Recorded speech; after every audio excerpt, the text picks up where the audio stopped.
and welcome to the Wigtown Book Festival. My name's Stuart Kelly, I'm a writer and critic, and in this lunchtime session I'll be speaking with Edward Parnell to discuss Ghostland. I rather fear that it's been a mistake to have this at just about midday. We really should have it with some kind of crepuscular gloom behind us and perhaps candles behind me. It's an astonishing book. It's not perhaps the most polite thing to say, but as a writer and critic, I experienced nothing but fervent jealousy reading the whole book. It taps in with a lot of the interests and concerns that I have about the traditional ghost story, about nature writing and our haunted landscape, and actually about being extremely honest about personal grief and personal loss.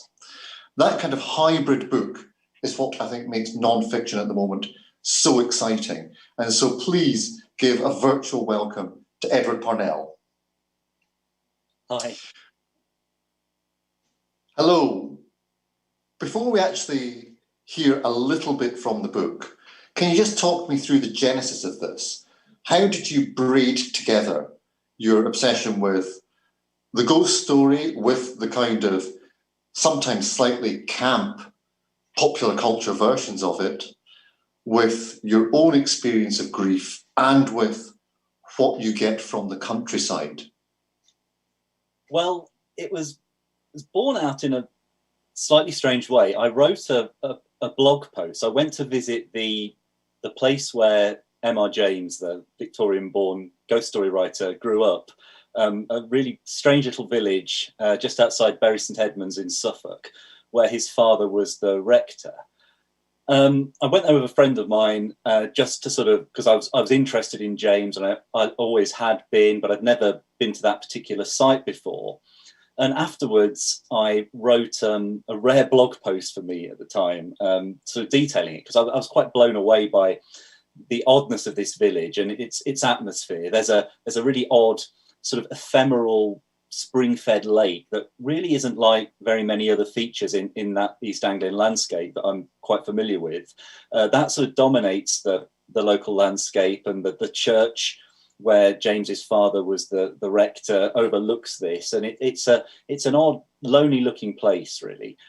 So I went and I wrote this blog post, and oddly and fortuitously, an editor at HarperCollins must have been Googling that sort of subject matter, found the article, and I got an email a few weeks later and asking whether I'd ever thought about writing a non-fiction book. At the time, I was thinking about writing a second novel in which I was going to fictionalize M.R. James as a bit character, which is something actually I subsequently found out that Penelope Fitzgerald did to good effect in her novel, I think, The Gate of Angels. But anyway, I went along and had a meeting with this guy, Tom, and we got on really well and bonded over a shared love of, yes, these trashy sort of 70s films and Hammer horror films, all that sort of thing, all those kind of folk horror films, as well as sort of discussing people like M.R. James and Algernon Blackwood. Then I kind of went away thinking, well, I'd not thought of writing a book like this before. Were I to do it, how would I do it? And it became obvious to me that I'd always been interested in ghost stories. This wasn't a ghost in the supernatural. This wasn't something that was a sort of a newly kind of acquired thing. And then that got me to thinking about my own sort of slightly haunted family history. And that then became a kind of compelling kind of element. And I suppose, like lots of writers, I was slightly worried about writing a book in that you always think other people are more qualified than you. There's a bit of an imposter syndrome. And I was sort of thinking, well, there'll be lots of academics who know a lot more about this sort of Victorian Edwardian ghost fiction than I do. And indeed, lecturers who lecture in the trashy 70s horror film. But I suppose I thought that, well, the one thing any of those people can't do is kind of weave in my own family story, which is odd, and I guess it is unusual. And how I then, thinking about that, I realized that lots of the places that had a link with some of these writers were also places that had somehow had a link to my own kind of history, my own childhood, so old family holidays to the New Forest or to Cornwall. All the thinking about that, there were a lot of links, and that was the kind of the basis for thinking, well, I could do it, but I'd want it to be quite autobiographical, and I'd want it to sort of really to weave in my own kind of family story in there as well. So that was, and then I in a sense, I guess I just wrote about things that interested me. So hence all the nature writing and the bird watching, because that was something that was also, I guess, integral to my own past. And yeah. Might I just say I admired greatly the subtlety in which you gradually reveal the family story. It would have been far too blatant to just state at the outset what happened. And I don't want to spoil it for the readers who will go through it with a sense, as with the ghost story, of impending dooms. But let's hear a bit from the book just now, just the very opening. Okay. Always the ghosts. Reaching into the past, concealed behind the glow-in-the-dark cardboard apparitions that decorated my childhood bedroom, the fascination was there from the start. On a family holiday to Wales, aged 4, asking the tour guide in Carnarvon Castle whether we might see the place's spectral lady. A few years later, obsessing over Borley Rectory, the most haunted house in the world, which called out to me from my spine-creased Usborne guide to the supernatural world. Or, at the Halloween party I begged my mother to let me have, long before such events were a commonplace British occurrence, dressing up as Dracula, my friends as the Wolfman, and various grinning ghouls. The writer M.R. James once wrote, "For the ghost story, a slight haze of distance is desirable. 30 years ago, not long before the war, a very proper openings." And if I think back through 3 decades of self-obfuscation, a host of recollections give confirmation. With me, always the ghosts. Yet, even with hindsight, no disquiet comes to me from these memories. They are reassuring. I can find shelter within them. Only later were we to become a phantom family, a host of lives lived, then unlived. The disquiet comes when I realise there's no one left to help me reconcile the real and the half-remembered. So I must do it myself. I must attempt to explore that sense so many before me have felt, the shadows they too have glimpsed among the fields, hills and trees of this haunted land, to lay to rest the ghosts of my own sequestered past. Thank you very much indeed. And I think that gives the audience a flavour of the book. The way in which you manage to pair elegy and horror is done with real precision. I'd like to begin by asking you a bit about landscape, because certainly the Fens and that particular part of Eastern England plays a very prominent role, as does Cornwall, as does the New Forest, as you said. And it struck me that all these places are places which are shifting, which aren't stable, where, a small lochen can pop up and disappear, where there's mists, where there's a fuzziness about things. Do you think that's what helps them as such redolent spaces for the ghost story? I'd not really thought about that before, but if you look at M.R. James as a case in point, that sort of Suffolk coastline features in a couple of his most famous stories, or the Suffolk-Norfolk coastline, "Oh Whistle and I'll Come to You," and "A Warning to the Curious." And yes, this whole coastline where I live not too far from now, it is eroding at a fairly hefty rate. There's sort of soft soils, boulder clay that's easily washed away. So I suppose there is this sense of things of kind of not being around forever that's within the landscape itself. These are not big solid mountains. I often think there's an artificialness as well, particularly about the Fens, that a lot of people find disquieting. I mean, I grew up there, so to me, it isn't disquieting. But I know other people. It's such an unnatural landscape. It's this land that was at one point would have been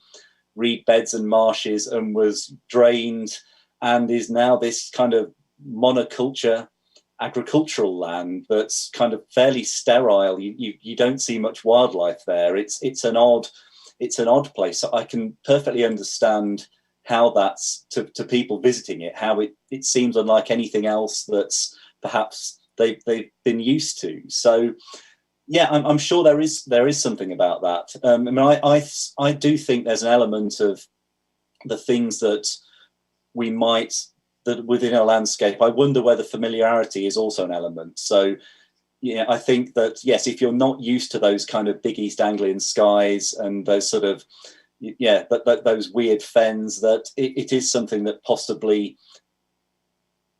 that calls out to you in an odd way. I mean, equally to me, I think hills and mountains, which were sort of a landscape to me that was only somewhere we'd go on our summer holidays, and I absolutely loved. But I think perhaps I kind of can see kind of a certain disquiet in those kind of, because I'm not really familiar with them. And there's also that kind of feeling of the sublime a little bit as well.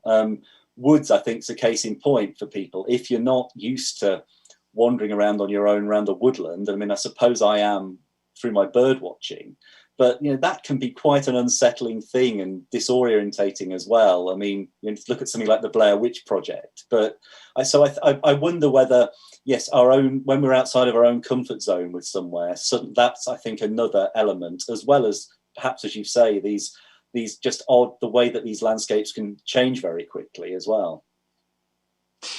I'd like to move on to the bird watching, because it doesn't seem to be tacked on into the book. Obviously, it's a personal thing for you. It's something that you shared with your brother.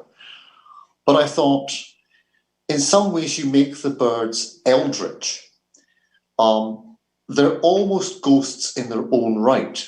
You're the person, like Carnacki, the ghost hunter, hunting down these rare specimens that you see a flick and no more. Yeah. And it seems to me they're kind of very ethereal presences in the book. Can you talk about the birds as kind of a supernatural metaphor in it? Yes. I mean, it's interesting. There's a particular story that I reference in there, which is John Buchan's School Skerry, which is set on, I suppose, a disguised version of Sula Skerry, which is, I think, about the most westerly of the Orkneys. This little rock that just pokes up a low skerry with a lighthouse where it's uninhabited. It's visited in the summer by bird ringers. But in the story, the protagonist is this Victorian ornithologist who's, despite the advice of the locals, wants to visit this place in the autumn migration, because he thinks it's going to be right on a sort of migration pathway and he's going to find all sorts of goodies. He does find that on his first afternoon, when there's various kind of bramblings and thrushes and things being grounded in a fall and sort of landing around his tent. But when he wakes the next morning, this kind of odd, ghostly, northerly wind has arrived. All the birds have gone. There's a Sabine's gull, which is a high Arctic nesting bird from Spitsbergen and Arctic Canada that's flown in and is there briefly, but then that goes and he's left in this kind of lonely, terrifying world with this impending sense of dread and the sense that something else is going to arrive.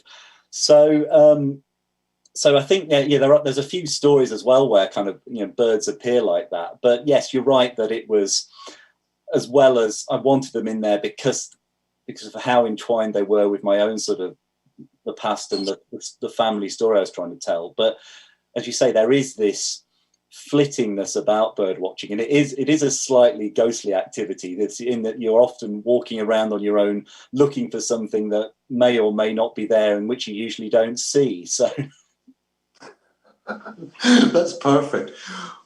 Why do you think that the Edwardian period was such a great point for the ghost story? I'm going to be interviewing Philip Hensher at the end of the week for his anthology of the golden age of the English short story. And so many of them are supernatural. When you think through not just M.R. James, but Machen or Dunsany, it's a very, very fertile period. I just wonder what you think was the trigger that made so many of these people interested in the supernatural as something that the short story could do particularly well? I mean, Kipling as well, which really astonished me. Yes. Well, I suppose you're that end of the century period. You've had Victoria's reign for, 60 years, coming to an end in 1901. That's around a lot of those stories were, I mean, James started, I think his first ghost stories, published ones, were in the 1890s. They may have been published later than that. He started to write them in the 1890s. So yes, I guess it's a point where the world is moving on in bigger ways. You've got technological advances. There's this sense that the past is sort of getting away from people, but the old ways of life are moving ahead. I mean, obviously, moving forward a few years, you've then got the turmoil of the First World War, which obviously I think you can see kind of that in later M.R. James stories, for instance, and in some of the stuff like Walter de la Mare, where it's a lot more ambiguous and there's not kind of easy answers. So I suppose there was just all this stuff happening. I mean, and maybe there were more sort of other examples of other writers doing this stuff, and perhaps kind of when your peers are writing similar material, it gives you a license to try and imitate them or to outdo them, possibly. So, I mean, it may also have been the fact that you could be paid for writing short stories at that point. It's not something that's very easily the case for writers today. So, there might have been kind of more pragmatic reasons alongside. There might have been an audience for serialized stories or stories in magazines that you'd be paid to knock out quickly. And, it may be that alongside kind of societal things. I guess in my book, I wasn't trying to go too much into that kind of cultural history. I kind of leave that to other people who've written sort of similar books. And mine was more about a kind of personal response to particular stories and the landscape and how they kind of related to me, I guess. So, yeah, I was extremely delighted in the book that writers like Walter de la Mare, to take one example, you take them seriously in a way in which academia has often slightly belittled them. In fact, I know that as an undergraduate, I would have scoffed at anybody saying there's anything worth looking at in people like Chesterton or Walter de la Mare or Kipling. It was Joyce, Woolf, Eliot. Yeah. That's your sort of triumvirate. So I wondered the extent to which you found going into these not kind of ways not taken, but a particular kind of English writing that has been misprized for some time. Did that give you inspiration for your own writing? I think it did. I mean, in the case of de la Mare, my other book, my first novel, was called The Listeners, which obviously took its title from Walter de la Mare's most famous work, really, his eerie poems set in this abandoned woodland house.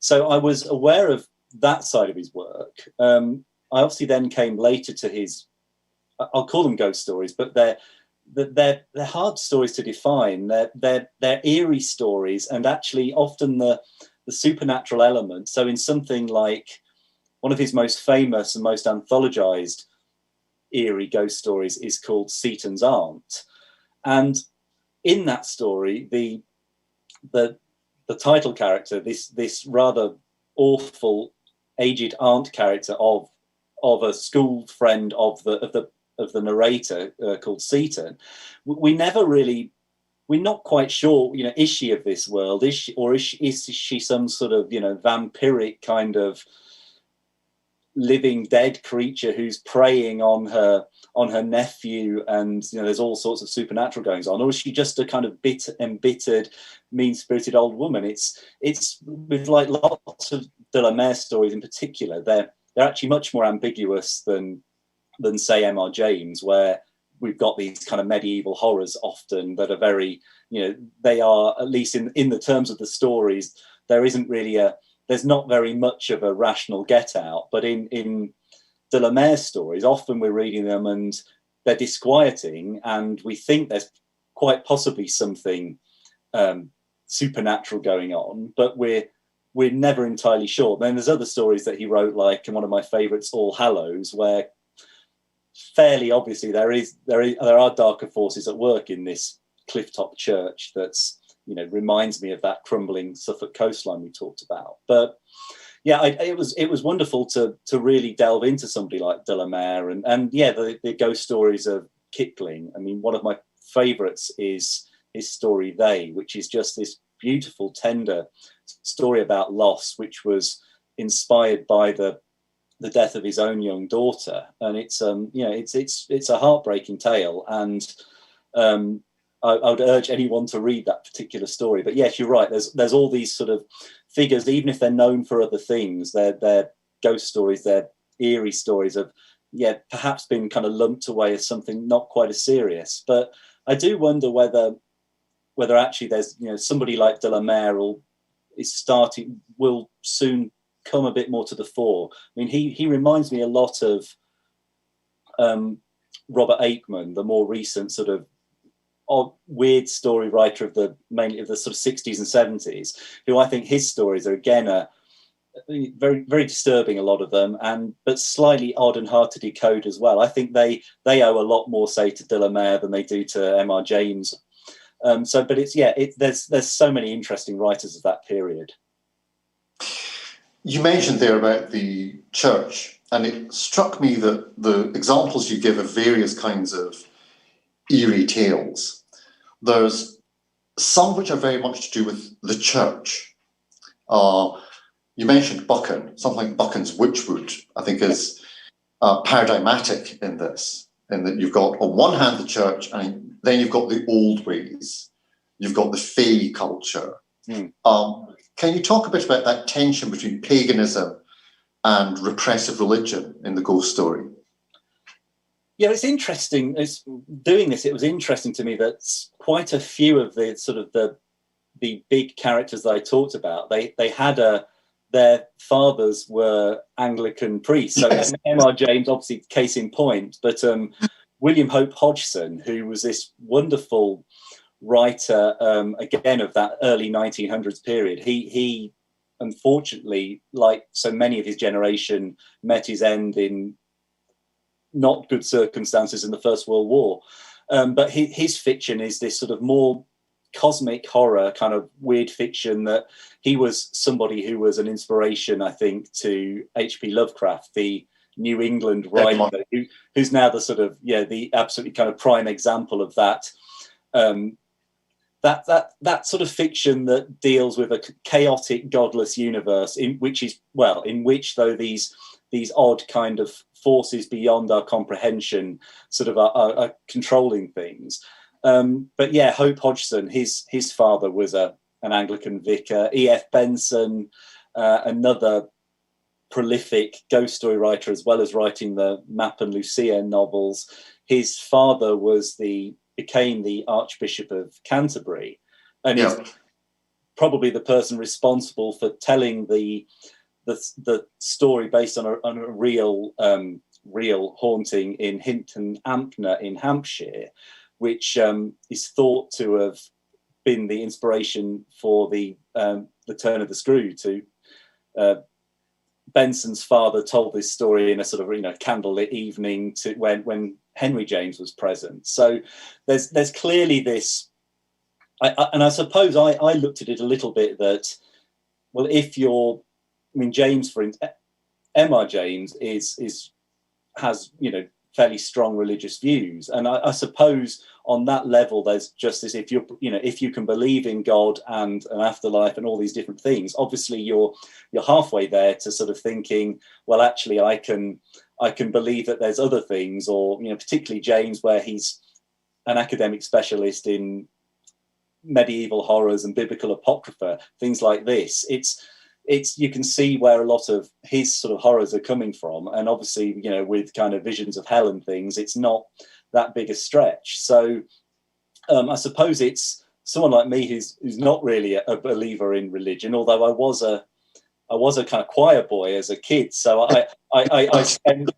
spent a lot of Sundays in my local parish church, and then afterwards, we would amuse ourselves by running around the graveyard and things. So I think all of that even if my kind of religious beliefs are largely atheistic, I suppose that it did give me a sort of grounding in that sort of all of that sort of imagery and just the grandeur of it and the history of that world, which does allow me a little chink of kind of, I suppose, much as I'm not necessarily much of a ghost believer myself, but I'm not entirely a disbeliever, I suppose. I would, a bit like M.R. James, I'm prepared to consider evidence and accept it if it satisfies me. So, so I guess you look at people like Machen, again, another staunchly kind of religious character, but his stories are peopled with these little people, these kind of goblin-like creatures kind of living in the Welsh hills, and this kind of clash between kind of religion and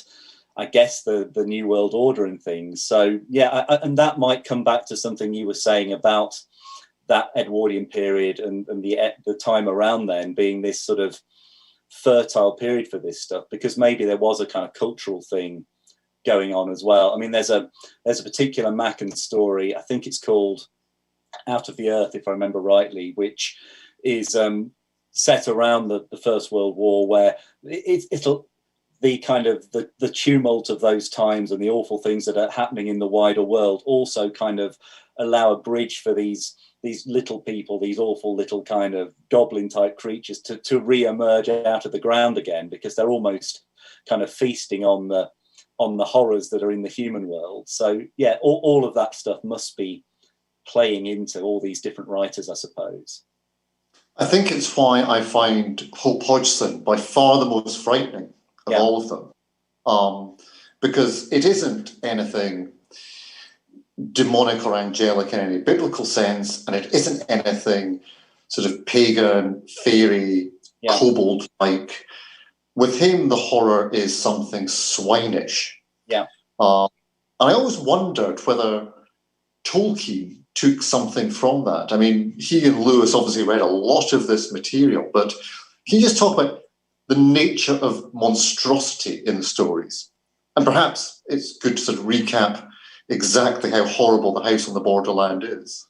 Yeah, well, the house on the Borderland is it's a story that's set in the wilds of Galway in Western Ireland, and that's where I suspect there's large kind of autobiographical elements feeding into it, in that Hope Hodgson's father was sent there for a while to essentially as an Anglican missionary, if I remember rightly, to sort of try and convert the local Gaelic-speaking Catholic population, and it didn't really end very well. I don't think they lasted there a couple of years, sort of ensconced in in the big sort of local vicarage down this orchard-lined sort of drive in the middle of nowhere.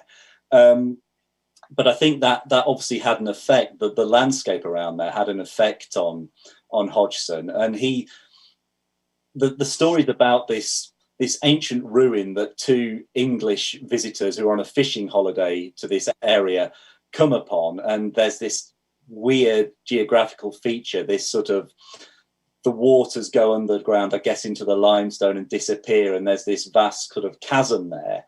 But then they find the old journal of he's known as the Recluse, this old guy who'd moved there, again with this slight haze of distance, as M.R. James would refer to it. But it's at some point in the past, I can't remember how many years previous to the arrival of the two English gents, that the events took place. But they gradually then read through his journal, where this chap arrives with his sister and his dog, and various kind of odd sounds happen. There's sort of, he sees these, as you say, these swine creatures who just sound like these awful kind of squealing, weird kind of half man, half beast creatures that emerge out of this abyss that's also seems to go underneath the house, as well as bubbling up in this local kind of waterfall feature. You've got all of that, but then there's also this kind of weird second section of the novel where he sort of goes on this, I suppose, astral flight of fantasy to somewhere, some unnamed kind of depths of the universe, where there's a sort of mirror image of the house on the Borderland on this sort of nameless planet surrounded by vast mountains where there are these huge leering kind of gods. It's just kind of utterly awful. And there's, as you say, there's no kind of redemption. There's no sort of idea that, well, you've got here because you've done something bad and there's a heaven or hell. It's just, I guess it's just the chaos of the universe. And I wonder whether this was also, when you look at some of his other stories, whether there was, I don't know, I'm being a bit of a kind of cod psychologist, but his father died quite an unpleasant death from cancer of the neck, or that some slightly unnamed cancer that was clearly, I think, obviously traumatic for Hope Hodgson to witness.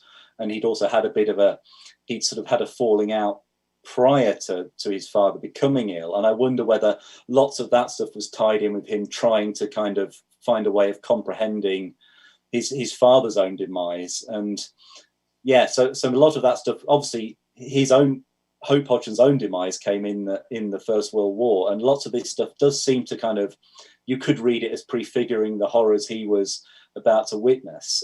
He sort of famously wrote one of his last letters home about, if I survive this, what a book I shall write. And of course he never got to write that, but his legacy was The House on the Borderland and another later novel, The Nightland, as well as lots of these amazing weird stories, lots of them also maritime stories written when he was a sailor. He was a really interesting guy. He had a sort of encounters with Houdini and various things, but yeah, he's much underread. But The House on the Borderland is my own personal favorite. It's a sort of novel length book. I've been saying to everyone during the festival, do buy the book that we're talking about today, Ghostland, and please buy it through the festival bookshop, because that helps support the festival. But if you're going around the bookshops in Wigtown or just buying things anyway, Hope Hodgson is an absolutely astonishing writer, and I think he really is one of the classics. In fact, I remember Ian Sinclair, in one of his novels, I think it was Raid on Daughters, has a whole thing about people trying to find the sequel to The House on the Borderland. Yeah. Which is a very typical Sinclair thing. Can we talk a little bit, and I don't want to pry too much, about the personal side to the book, because you've had more than your fair share of grief. You talk about yourself as being haunted in the book, and I wonder to what extent was this an exorcism? Was this a form of catharsis?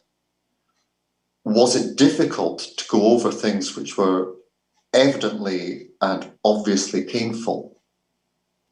It was difficult because I suppose I was thinking back to lots of events that happened in my late teens when I was 17 or 18. And so I was looking back kind of, when I was starting to write it 25, 30 years ago. So again, there was that slight haze of distance that M.R. James would refer to that was kind of, I suppose, a neat coincidence. But so there was an element of catharsis about revisiting those things. I often think that, when we're dealing with grief, we have there's a bit of a dichotomy. At least for myself, I think I've come to realize that you sort of have to an extent, you have to sort of put away lots of those kind of unpleasant memories, I think, to get on with kind of functioning in the day to day. But I think in doing that, you also kind of lose a little of yourself. And I guess at this point, there were various other sort of more recent events that had happened with my brother that had,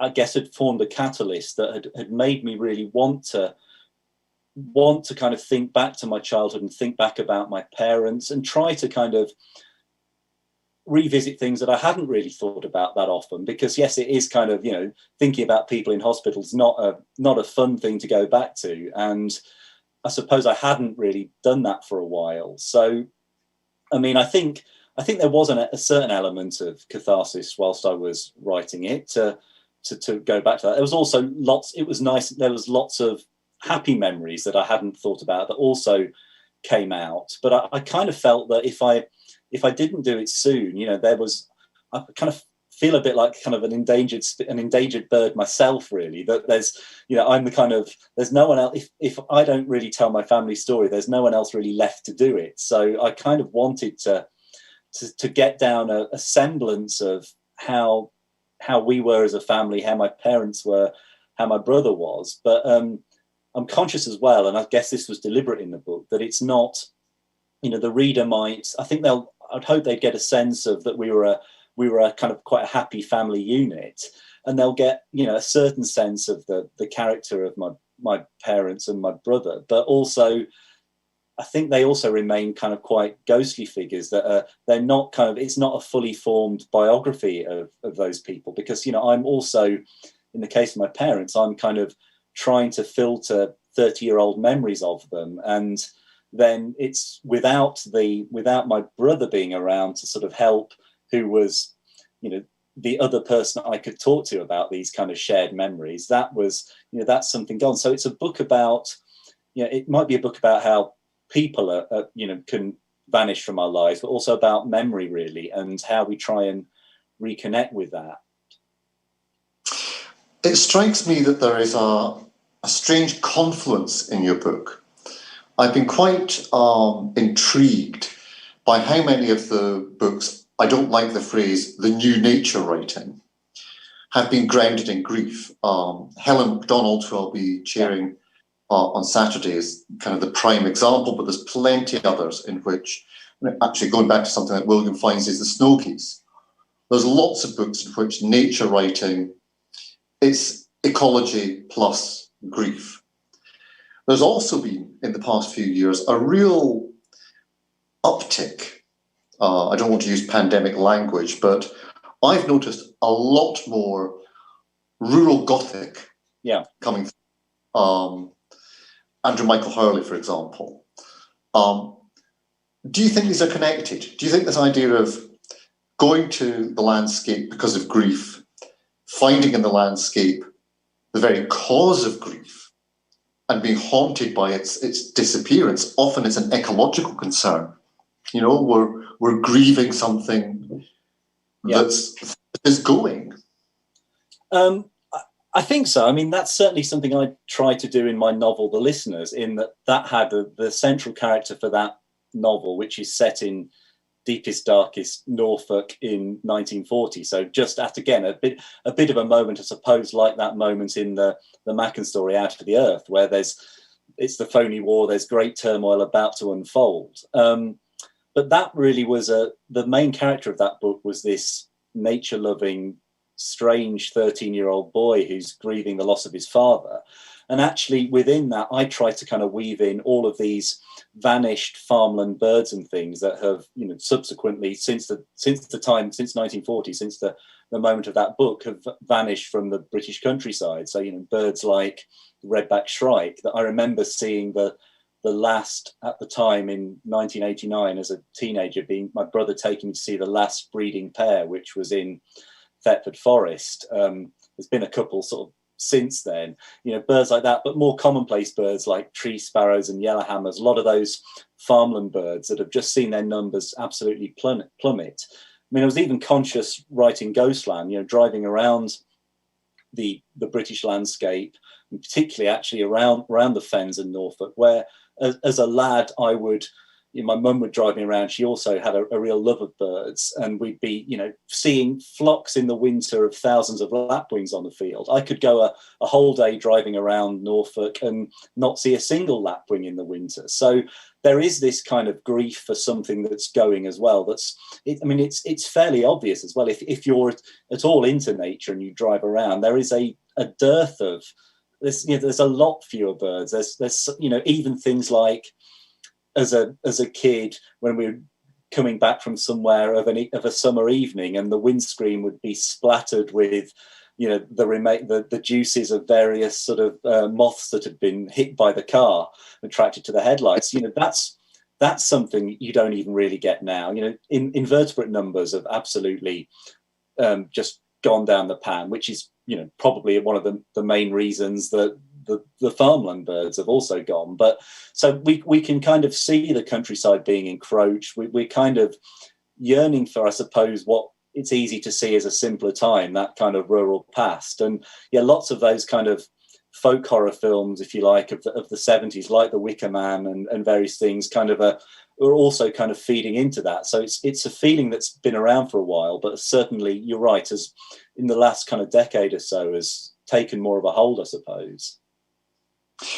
I'm afraid we're out of time. I hope that the audience have had a sense of just how capacious this book is, and when you buy a copy of it, there's even more in it. I'm sorry that we couldn't get on to all those great 1970s horror films. It's such a, as I say, capacious is the only word I could use for it. I was profoundly jealous when I read it. I was thinking of I was watching recently, Insomnia is a great gift sometimes. Yeah. The old Sapphire and Steel program. But that terrible rhyme that gave me nightmares as a child for years.